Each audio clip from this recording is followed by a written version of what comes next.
Okay, hello everyone. Today we're going to be talking about knives. I know some people are always wondering about what knife do I use for what? What is the difference between knives? How do I properly hold it? We're going to discuss those things today to give you a little bit of leg up and help you be a little safer in the kitchen. Most importantly, always make sure you're comfortable with your knife. All right? If you're not comfortable with the knife that you're using, then maybe it's time to kind of switch around a little bit until you can become a little bit more comfortable.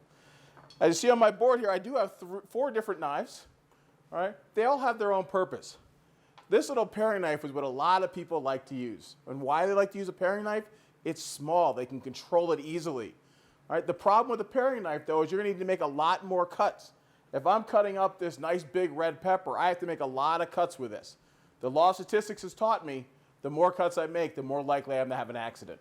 So it's really important we use the right tool for the right job. These paring knives are really great for using for small, detailed work. So say, all right, besides just peeling a potato, a lot of people like to peel with a potato, and I could do that. All right, but maybe I'm cutting up, smaller vegetables. All right, maybe baby carrots or something like that. So that makes it a lot easier for me to work with this paring knife.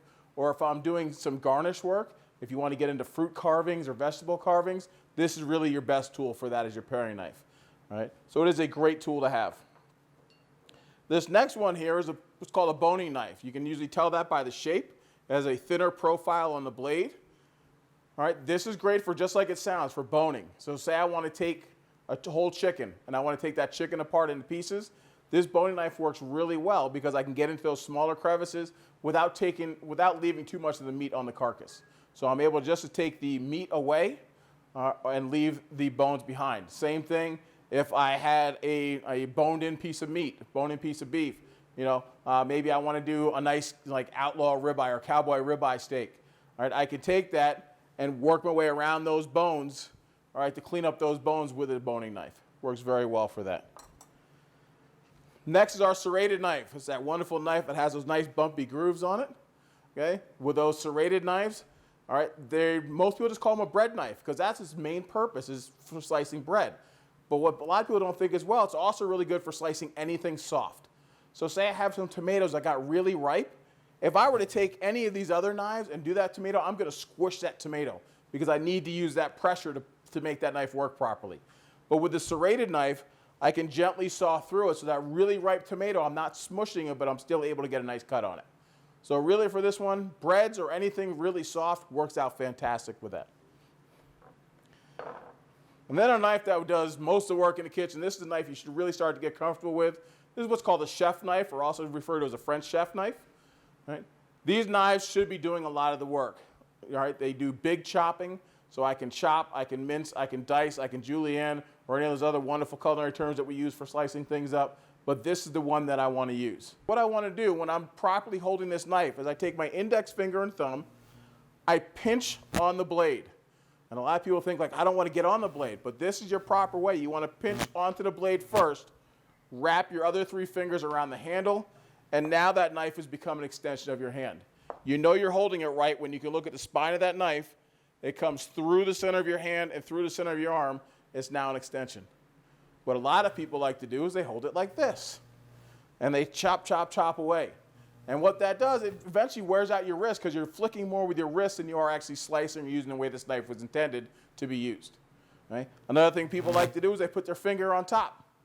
All right, so they're thinking they're getting everything right, but the problem with this is a little bit of wiggle with that finger moves the bottom edge of that blade a lot.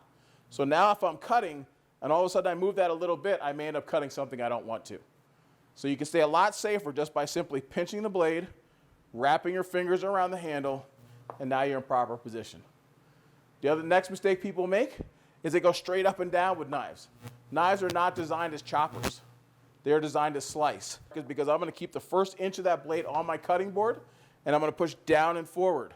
I draw it back, down and forward. So you get a nice smooth cutting motion, and I don't hear that knife banging into the board. The more the knife bangs into your board, the quicker your knife is going to dull. And we want to keep our knives nice and sharp, so we're always cutting cleanly and safely. So just this simple motion, and as you can kind of see, I'm using kind of my whole arm. I'm not just flicking with my wrist. I'm using my whole arm to do this without any problem getting tired out. Now, the number one thing that happens with people in kitchens, they get this part down really well for the righties or the lefties, so they're holding that knife and everything's great, but then they have to worry about the other hand. So the biggest mistake people make is they go to hold something and they have their fingers spread out like this. And if you notice, so if I go to cut, that knife can see my fingers very, very easily. So what you want to do with your guide hand is what we do is we make it a C. So by making a C with that hand, then taking that hand, turning down, and you're pressing more with your fingernails, not so much with the pads of your fingers, but pressing with the fingernails on that food, and I tuck my thumb right behind to stabilize it. Now, when I put my knife up here, my knife can't see my fingertips. And if the knife can't see my fingertips, it makes it very hard to cut those fingertips. So by keeping that proper C position, I can cut with my knife very safely like this all day long without worrying about those fingertips. Okay?